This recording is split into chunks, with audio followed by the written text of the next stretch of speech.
সত্যি কি আমরা আমাদের আঙুলের উপর যে কোনো কিছু ঘোরাতে পারবো? তো লেটস ফাইন্ড আউট। সবার আগে আমি শিখবো হচ্ছে বুক স্পিনিং। প্রতি লেভেলের পর জিনিসটা বড়, ভারী আর কঠিন হতে যাচ্ছে। যে কেউ বুক স্পিনিং শিখে স্কুলে কুল হতে চায়। আজ আমিও এই স্কিলটি শিখতে যাচ্ছি, কিন্তু একটা কনফিউশন ছিল যে কোন বইটা সব থেকে বেশি ভালো স্পিন করবে, ছোট, মোটা না পাতলা। প্রথমে এই 3টা বই দিয়ে ট্রাই করলাম, বাট শেখার জন্য এই পাতলা বইটা পারফেক্ট মনে হয়েছে। রুমে এটা শেখার ট্রাই করলাম, কিন্তু প্রতিবারই এটা নিচে পড়ে যাচ্ছিল। আমার এটাতে ব্যালেন্স একদমই ছিল না, যার কারণে আমি প্রতিবারই ফেল হচ্ছিলাম।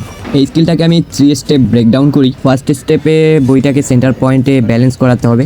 ইমপ্রুভমেন্ট বোঝায় এটাকে হালকা করে রোটেশন দেওয়ার প্র্যাকটিস করি। স্টেপ 3, রোটেশন দিতে ফিঙ্গারটাকে কিছুটা এইভাবে ঘোরাতে হবে। আমি এটার প্র্যাকটিস করতেই থাকি। অ্যান্ড স্কিল শিখতে আমি আরেকটা টেকনিকের ইউজ করি, যেটাকে পোমোডারো টেকনিক বলে, যেখানে রাইটার ফ্রান্সিস ক্রিলো তার বইয়ে মেনশন করে যে অ্যাকর্ডিং টু ওয়ার্ক এর অনুসারে 25 to 25 মিনিট 2 সেশনে ভাগ করে নাও। 25 মিনিট কাজ করো, দেন 5 মিনিট রেস্ট নাও, আবার 25 মিনিট কাজ করো, দেন 5 মিনিট রেস্ট নাও। এমন করে করলে আমরা যে কোনো কাজকে এফিসিয়েন্টের সাথে শেষ করতে পারবো। এমনটা করলে আমাদের ফ্রাস্ট্রেশন কমে অ্যান্ড ফোকাস বাড়ে। সেম আমিও এই টেকনিকটা ফলো করে প্র্যাকটিস করতে লাগলাম। এখন আমি কিছুক্ষণ প্র্যাকটিস করতাম অ্যান্ড 5 মিনিট ব্রেক নিতাম। এমনটা করতেই আমি ধীরে ধীরে ইমপ্রুভমেন্ট দেখলাম। অ্যান্ড ঘন্টার পর ঘন্টা প্র্যাকটিস করার পর ফাইনালি আমি এটারে স্মুথলি ঘুরাইতে পারতেছিলাম।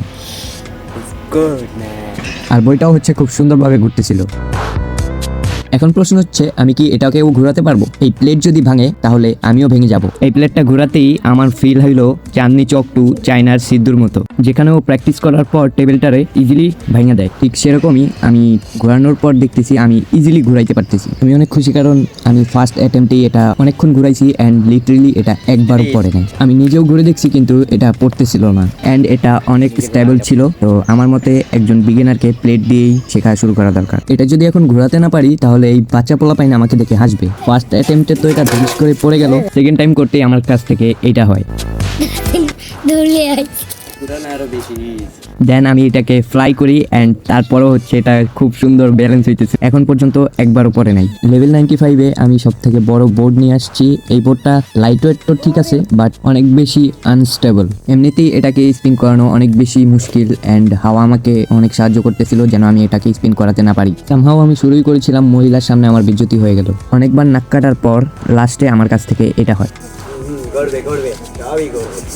এই ভিডিওটা থেকে আমরা এটা শিখতে পারি যে আমাদের আঙ্গুলের উপর যে কোনো কিছু ঘুরবে, স্পেশালি ফ্ল্যাট জিনিস। আচ্ছা, আমরা কি কোনো স্পেয়ার চিজও ঘোরাতে পারবো? কমেন্ট করো if you want video on this.